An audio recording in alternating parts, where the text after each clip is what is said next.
करते हैं बेटा, नेक्स्ट डेफिनेशन वो ऐसे ही पूछ सकता है कि relative refractive index of medium two बताओ with respect to medium first. तो आप कैसे डिफाइन करोगे? It is defined as ratio of refractive index.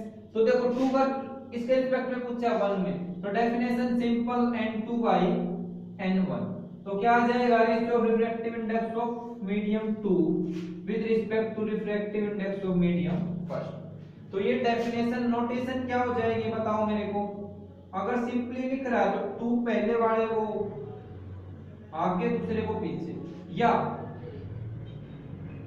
1 ऊपर 2 नीचे। क्लियर है? तो सेम इसके एग्जांपल में अगर वो क्या करते हैं, glass with respect to water, तो बात वही है, आप कर दोगे आराम से, कोई दिक्कत नहीं होनी चाहिए। क्लियर बेटा? अब अगली बात क्या है? अगली बात पे चल पड़ते हैं हम लोग। क्लियर है? बड़ा इंटरेस्टिंग टॉपिक होने वाला भी है, और यहाँ से आपको बड़ी छोटी छोटी बारीक बातें सीखने को मिलेंगी। तो मैं अगली बात पे चलता हूं। एक चीज निकल के आती है, वो क्या है देखते हैं हम लोग। अब हमारे पास रेयर एंड डेंसर मीडियम ये पूछ ले बेटा। क्लियर है? ओके। अब मैं आपके पास 3 एग्जांपल लेता हूं, आप लोगों ने 3 चीजें लेता हूं, फिर से एग्जांपल समझेंगे। एक चीज हमने पढ़ी, अगर मैं कहूं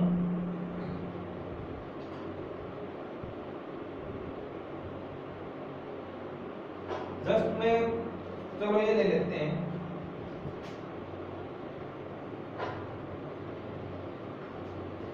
कि ये, चलो इंक ले ली, ये इंक और ये, क्या मैं इसको मारकर को ये बोल सकता हूं कि ये बड़ा है इन दोनों में से? क्लियरली यस, ऑब्वियसली बोल सकता हूं बड़ा है, क्योंकि हमें दिख रहा है ये इससे बड़ा है। पर अब मैं इसको कहूं क्या ये बड़ा है, तो आप 100% ऐसा बोल सकते हो कि ये बड़ा होगा? आंसर होगा नहीं बोल सकते। क्यों नहीं बोल सकते? अगर मैं इसके सामने एक ये बड़ी चीज ले आया, तो क्या आप बोल सकते हो कि ये बड़ा है? आंसर होगा बिल्कुल नहीं। तो डेफिनेटली अब वो चीज बड़ी होगी और ये क्या होगी? छोटी। पहले के कंपैरिजन में ये बड़ी थी और ये इंक का जो बॉक्स है वो छोटा। तो जब भी हम किसी चीज को छोटा या बड़ा बोल रहे हैं, तो दो चीजों को पहले कंपेयर करते हैं, फिर बोल पाते हैं कि ये बड़ी और ये छोटी। क्लियर है? ये चीज ध्यान रखनी है। तो इसी तरीके से 2 मीडियम होंगे आपके पास, अगर जिस एक रेयर होगा और एक डेंसर, जिसका रिफ्रैक्टिव इंडेक्स कम होगा उसे रेयर मीडियम बोल देंगे, और जिसका रिफ्रैक्टिव इंडेक्स ज्यादा होगा उसे क्या बोल देंगे? Denser medium. A medium whose refractive index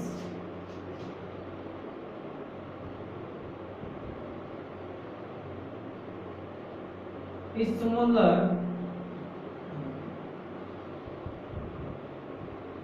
is called rarer medium. Clear है? और सेकंड में a medium whose refractive index is larger is called, उसे क्या बोलेंगे? Denser medium. कोई डाउट हो तो बताओ बेटा। कर सकते हो आप लोग आराम से? बिल्कुल कर सकते हैं। अब मैं अगली बात पे चलता हूं। अगली बात क्या है? आप लोगों ने फॉर्मूला पढ़ा था n = c/v। ये दो वैल्यू है फिक्स। तो यहां से हमारे पास एक रिजल्ट निकल के आता कि n इनवर्सली प्रोपोर्शनल होगा किसके? वेलोसिटी। तो यहां से हम इस चीज को ये भी बोल सकते हैं कि v is inversely proportional to n, यानी कि जो वेलोसिटी है या स्पीड है वो इनवर्सली प्रोपोर्शनल किसके, रिफ्रैक्टिव इंडेक्स। क्लियर है बेटा? तो इसका मतलब क्या है, कैसा मीडियम जिसका रिफ्रैक्टिव इंडेक्स ज्यादा तो उसमें स्पीड, लाइट की स्पीड क्या होगी, कम, और रिफ्रैक्टिव इंडेक्स कम है तो स्पीड ऑफ लाइट क्या होगी, ज्यादा। तो इट मींस रेयर मीडियम में देखो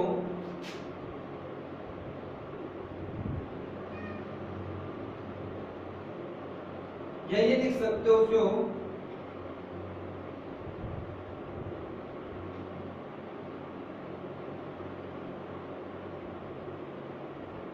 इन rare medium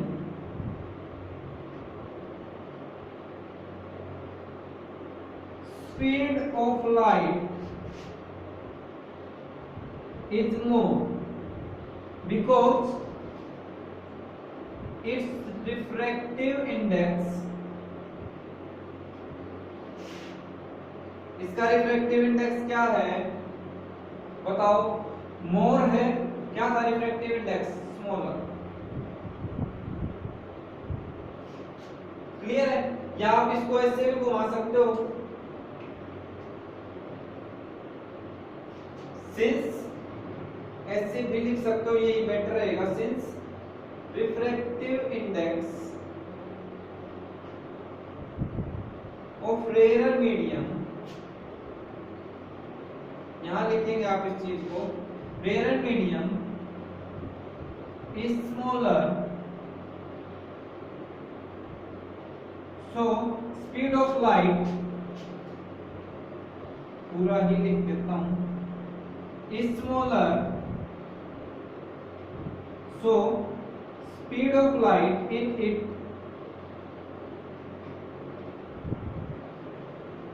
is large। Clear है? स्पीड क्या है, larger. Second, since refractive index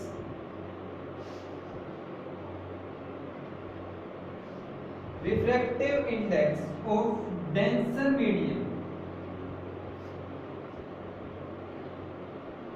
is larger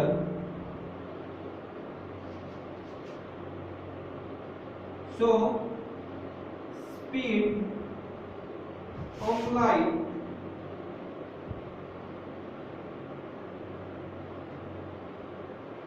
in it is small। ये रिजल्ट आपको ध्यान रखने हैं, एग्जाम में पूछ सकता है कि रेयर में बताओ स्पीड कम होती है या ज्यादा। क्लियर है? इसी चीज को आपको एक याद रखने का तरीका भी है, अगर आप ऐसे नहीं याद रख सकते तो एक चीज सोच के देखो, अगर मैं बात करूं रेयर और डेंसर का मीनिंग समझना, फिर से आ जाओ, मैं फिर से वही चीज कहता हूं कि रेयर और डेंसर मीनिंग पे जाओ बेटा, 95% टॉपिक आपका वहीं से क्लियर हो जाएगा। डेंसर पढ़ा होगा, डेंस का मतलब होता है कि जब चीजें क्लोज हो। अगर आपकी हिंदी अच्छी है तो ये वर्ड पढ़ते हैं सघन, जिसका मतलब घना। आप लोगों ने सुना होगा घना जंगल, जहाँ पे पेड़ ज्यादा नजदीक होते हैं, बिल्कुल भी ऐसे जंगल के ऐसे एरिया में पहुंच गए जहाँ पे लाइट भी बहुत ही कम दिख रही, इतने ज्यादा पेड़ है, तो वहां पे सघन होता है डेंसर। इसी तरीके से डेंसर, यहाँ डेंसर मीडियम क्या दिखा रहा है, ऐसा मीडियम जिसमें पार्टिकल्स ज्यादा क्लोज है, चीजें ज्यादा क्लोज है। क्लियर है? ओके, तो अब बात आती है डेंसर। अब एक चीज बताओ, एक एग्जांपल लेता हूं, हमारे पास दो रोड है और रेयर का इससे उल्टा हो जाएगा जहां पे चीजें बहुत कम है, तो डेंसर रोड है तो उस पे ट्रैफिक ज्यादा है, तो ज्यादा ट्रैफिक पे अगर आपको जाना है एक शहर से दूसरे शहर, तो आपकी स्पीड क्या होगी, कम या ज्यादा? तो आंसर होगा अगर ट्रैफिक ज्यादा तो स्पीड कम होगी। तो वही चीज है, अगर डेंसर है, डेंसर मीडियम है तो स्पीड क्या होगी, स्मॉलर। अब बात करता हूं उल्टी, अगर एक रेयर रोड था खुला रोड था, ट्रैफिक कम है, तो वहां पे स्पीड क्या हो जाएगी ज्यादा। तो आप इसको एस से भी याद कर सकते हो। आज की वीडियो दो पार्ट में चली गई बेटा, तो दोनों ही कंबाइंड करेंगे। अभी लास्ट टॉपिक कवर करते हैं, फिर नेक्स्ट क्लास में कंटिन्यू करेंगे। अब बात आती है डिफ्रैक्शन। कुछ टीचर्स पहले समझा देते, वो आप लोगों के लिए रट्टा होता, आपको रिफ्रैक्टिव इंडेक्स ही पता नहीं होता क्या होगा। अब आपको चीजें अच्छे से क्लियर हो जाएगी। तो अब मैं पढ़ते हैं रिफ्रैक्शन ऑफ लाइट। कई बार क्या होता है बेटा कि लाइट एक मीडियम से दूसरे मीडियम में ट्रेवल करती है। फॉर एग्जांपल, अगर हमारे पास एक टॉर्च है और आगे वाटर बकेट है, तो उसके अंदर हम लाइट डालें, तो पहले वो लाइट किस में ट्रेवल कर रही थी, एयर के अंदर और फिर वाटर के अंदर। क्या मीडियम में चेंज आया? यस, ऑब्वियसली आया। तो जब भी मीडियम में चेंज होता है तो एक फिनोमिना ऑब्जर्व किया गया कि जो लाइट का पाथ था या लाइट की जो डायरेक्शन थी वो चेंज हो गई। क्लियर है? यानी लाइट अपने रास्ते से बेंड हो गई, और इसी फिनोमिना को क्या बोला गया है? रिफ्लेक्शन। सॉरी, इसको क्या बोला गया है? रिफ्लेक्शन। तो it is defined as the phenomena process को बोलते हैं बेटा बेंडिंग। लाइट क्या होगी? अपने रास्ते से बेंड हो जाएगी, बेंडिंग ऑफ लाइट। कब? when it travels from one medium to another medium। तो आप लोगों को ये चीज बड़ी बारीकी से समझनी है भाई कि जो फिनोमिना होगा बेंडिंग ऑफ लाइट। अब एक चीज पे आ जाओ, वापस लेके चलता हूँ। रिफ्लेक्शन में हम एक चीज पढ़ते हैं कि लाइट वहां पे भी बेंड होती है, पर उसमें लाइट टकरा के उसी मीडियम में ऊपर ही आ जाती है। इसमें क्या अंतर है? इसमें लाइट टकरा के उस मीडियम में नहीं, दूसरे मीडियम में ट्रेवल करती है। तो जब मीडियम चेंज होने की वजह से जो बेंडिंग होगी उसे क्या बोलेंगे? Refraction of light. तो अगर आपसे कोई डिफरेंस पूछे तो क्या आंसर आएगा? रिफ्रैक्शन में लाइट दूसरे मीडियम में चली जाती है और रिफ्लेक्शन में उसी मीडियम में आ जाती है। क्लियर है? उसके बाद इट इज शोन एज, और ये डायग्राम अब आपको यहाँ नीचे बना लेना पेज के साइड में। एक चीज और बेटा, कोशिश किया करो कि डायग्राम को आपका टॉपिक स्टार्ट हो से 2 लाइन नीचे की जस्ट राइट हैंड साइड आप बनाएं। अब अगली बात पे चलते हैं। फिर वही चीज हम रूल के साथ ही चलेंगे। इस पॉइंट पे टकराई है, इस रे को इंसिडेंट रे बोलेंगे। यहां पे हम क्या ड्रॉ करेंगे? नॉर्मल। अब अगली बात क्या सीखने हैं, इसमें मीडियम इस तरफ नहीं बेटा, इस तरफ भी है, तो नॉर्मल दोनों मीडियम में खींचा जाएगा। क्लियर है? अब इस एंगल को एंगल आई बोलेंगे। अब अगली बात बहुत ही ध्यान से सीखने की है, और अभी सीख गए तो आपको काफी हेल्प देगी ये। अब आपको क्या करना है, जब भी रिफ्लेक्शन पढ़ो एक रास्ता वो बनाओ ऐसी डॉट्स का। देखो इसमें लंबे डॉट है, इसमें शॉर्ट डॉट।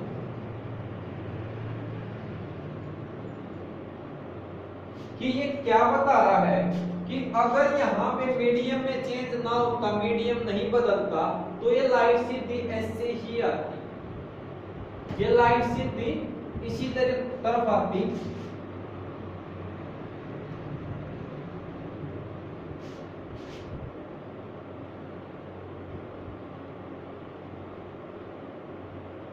चलो ये ले लेते हैं, सीधी बना लेना। क्लियर है बेटा? ये भी रास्ता आपको बनाना है, इससे का आपको आइडिया मिलेगा। अब बात करता हूं कि ये वाली लाइट ऐसे नहीं जाएगी क्योंकि मीडियम में चेंज हो गया। ये लाइट या तो ऐसे जाएगी या ऐसे जाएगी, इन दोनों में से किसी भी एक रास्ते के साथ जाएगी। क्लियर है? यस और नो?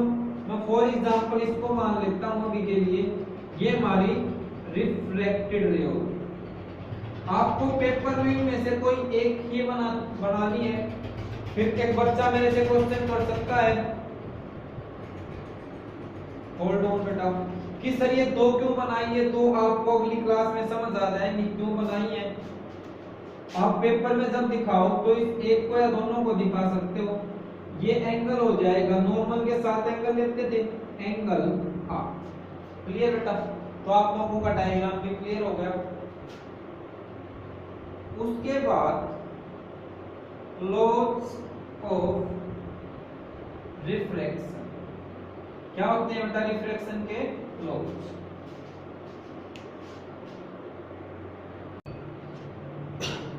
फर्स्ट लॉ सिंपल है बेटा। फर्स्ट वही कहता है इंसिडेंट रे नॉर्मल, फिर से एक चीज, कोई बच्चा इसको रे नहीं लिखेगा, ये नॉर्मल एक लाइन होती है, एंड, और ये चीज ध्यान रखनी है, इसमें आर ए आता है। रिफ्रैक्शन पढ़ रहे हैं तो ये रिफ्लेक्टेड है, कई बच्चे गलती से इसको रिफ्लेक्टेड ना लिखे, मैं गलत चीज भी साथ साथ बताता चलूंगा। Refracted ray all three lines in same plane, उसी तरीके का है बेटा जैसा हमने रिफ्लेक्शन में पढ़ा था, बस एक वर्ड चेंज हुआ है। दूसरे,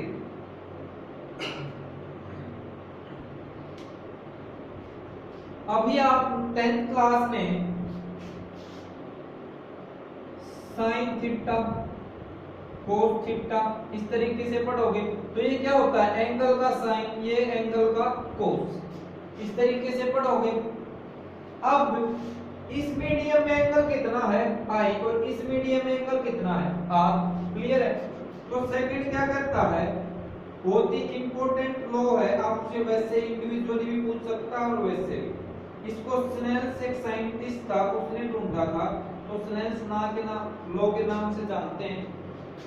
according to this law,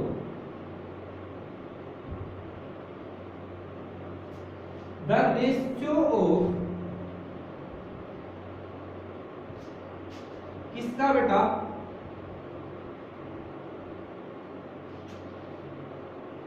sign of angle of incidence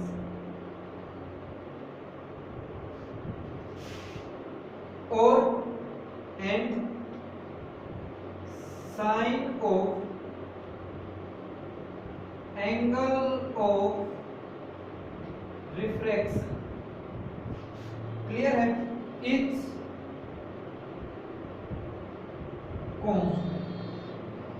okay, mathematically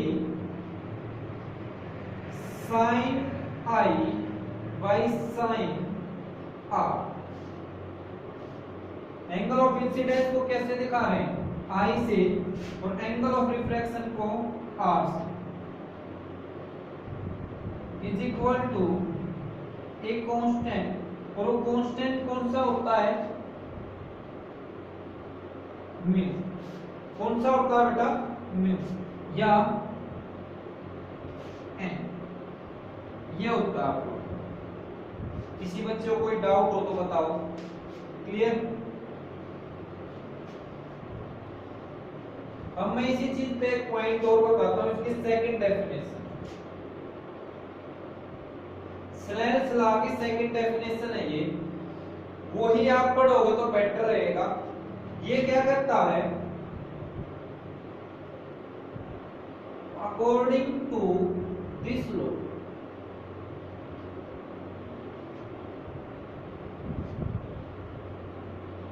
the product of, किस किस का बेटा, the product of refractive index of medium and sine of angle formed in it is always constant.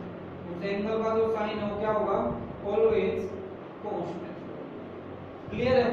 यानी कि कहना क्या चाह रहा है, रिफ्रैक्टिव इंडेक्स n और उसका प्रोडक्ट उसके अंदर एंगल मान लिया थीटा, ये n और एंगल वो हमेशा कांस्टेंट आएगा। इस चीज का मतलब आप समझोगे, अगर आपके पास दो मीडियम है तो फर्स्ट का रिफ्रैक्टिव इंडेक्स 1, फर्स्ट में एंगल थीटा 1, सेकंड में n2 रिफ्रैक्टिव इंडेक्स थीटा 2।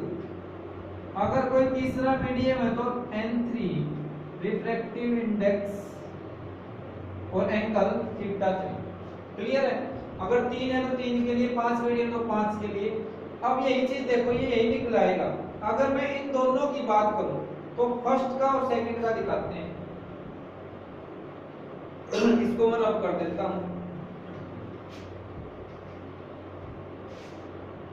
मैं जस्ट इन दोनों को कंपेयर कर रहा हूं। यहां से अगर मैं फर्स्ट में एंगल मान लूं I और दूसरे में R, तो अब मैं यहां लिख सकता हूं इसका रिफ्रैक्टिव इंडेक्स n1, इसका रिफ्रैक्टिव इंडेक्स n2। तो यहां से sin I by sin R किसके इक्वल आ गया बेटा, इसको इस तरफ लेके इसको इस तरफ, n2 बाई n1। अब इसकी अगर मैं नोटेशन लिखूं तो n12 नहीं हो जाएगी, तो यहाँ पे मैंने विदाउट नोटेशन लिखा था, ये भी रिलेटिव को दिखा रहा है, ये भी वही दिखा रहा है। तो चीज ये दोनों से वही आ रही। ये एडवांस है, अगर आप कंपटीशन लेवल की तैयारी कर रहे हो, ओलंपियाड, ठीक है, या ये टीपीएमटी का बेस स्ट्रॉन्ग करना चाह रहे हो, तो ये कांसेप्ट साथ साथ पढ़ें, ये आपके बोर्ड के हिसाब से सफिशिएंट। क्लियर बेटा? अब मैं इसके बारे में बहुत इंपॉर्टेंट बात लिखवाने जा रहा हूं, रिफ्रैक्शन ऑफ लाइट के अंदर, जो कि वहां से 1 मार्क्स का क्वेश्चन पूछ सकता है। फिर वही बेटा, हमारा जो कोर्स है इस तरीके से डिजाइन किया गया है कि आपके 95% क्वेश्चन यहीं से सोल्व होते हैं। बोर्ड के सैंपल पेपर देखोगे आपको लगेगा कि 90% 95 क्लास वर्क से क्लियर हो रहे हैं। सॉरी। अब अगली बात क्या याद रखनी है कि रिफ्रैक्शन ऑफ लाइट में कभी भी एंगल R एंगल I के इक्वल नहीं होगा। क्लियर है? दूसरी चीज, इन रिफ्रैक्शन क्या क्या चीजें चेंज होती हैं और क्या क्या सेम रहती है। तो सबसे पहले मीडियम हमने देखा चेंज हुआ, मीडियम चेंज हुआ तो स्पीड भी क्या हुई, चेंज। अब ये देखा गया, सेम क्या क्या एक्सपेरिमेंटली फाइंड आउट की गई कि जो टाइम है t वो सेम मिला। अगर थिकनेस सेम है, ये भी सेम थिकनेस का, ये भी, तो इतना यहाँ पे टाइम और यहाँ पे टाइम चेक किया गया, वो सेम आया। तो टाइम से हमने 9th क्लास में फ्रीक्वेंसी की टर्म पढ़ी होगी, जो कि 1/t है, वो भी क्या कैलकुलेट की गई कि रिफ्रैक्शन में फर्स्ट मीडियम में लाइट की फ्रीक्वेंसी और सेकंड में फ्रीक्वेंसी सेम होती है। तीसरी चीज देखी गई कि वेवलेंथ चेंज हो। तो बस आपको ये ध्यान रखना कि फ्रीक्वेंसी और टाइम का रिलेशन सेम है, ये सेम रहती है, ये चेंज होती है। तो यहाँ से आपको ऑप्शन देके पूछ लेगा कि क्या स्पीड चेंज होती है या नहीं, या पांचों दे देगा, पूछ लेगा इनमें से कौन सी सेम है, कौन सी सेम नहीं है, कौन सी चेंज नहीं होती। क्लियर है? सेम होने का मतलब अनचेंज्ड भी पूछ सकता है। दोनों एक ही बात है। ओके, कोई डाउट नहीं रहना चाहिए। एक चीज और, एंगल आई डेफिनेशन आपको आती है, फिर भी लिखवा देता हूं। एंगल ऑफ इंसिडेंस डेफिनेशन क्या हो जाएगी? It is the angle between, किस किस के बीच में बेटा? Incident ray and normal. उसके बाद एंगल ऑफ रिफ्लेक्शन, रिफ्लेक्शन नहीं बोलेगा कोई। डेफिनेशन क्या हो जाएगी? It is the angle between, नहीं इंसिडेंट नहीं आएगा, रिफ्लेक्टेड रे एंड नो। ठीक है बेटा, तो अब आप लोग भी नॉर्मल हो जाइए। आज का हमारा जो क्लास है खत्म होता है, उसके बाद मिलेंगे नेक्स्ट क्लास में। अगला कंसेप्ट भी बहुत ही अच्छा आएगा। अगली क्लास में हम ये पढ़ेंगे इधर या इधर क्यों मुड़ती है। उसके बाद आगे और आगे आगे करते करते धीरे धीरे सिलेबस खत्म कर देंगे। आप भी मेहनत से पढ़ते रहो, हमें भी अच्छा फील होगा। अच्छा लगे तो दोस्तों के साथ शेयर करें, अच्छा ना लगे तो छोड़ दो। Don't take tension, just enjoy. Otherwise look for your books, वहां से आपको हेल्प मिलेगी। Thank you, take care, bye bye.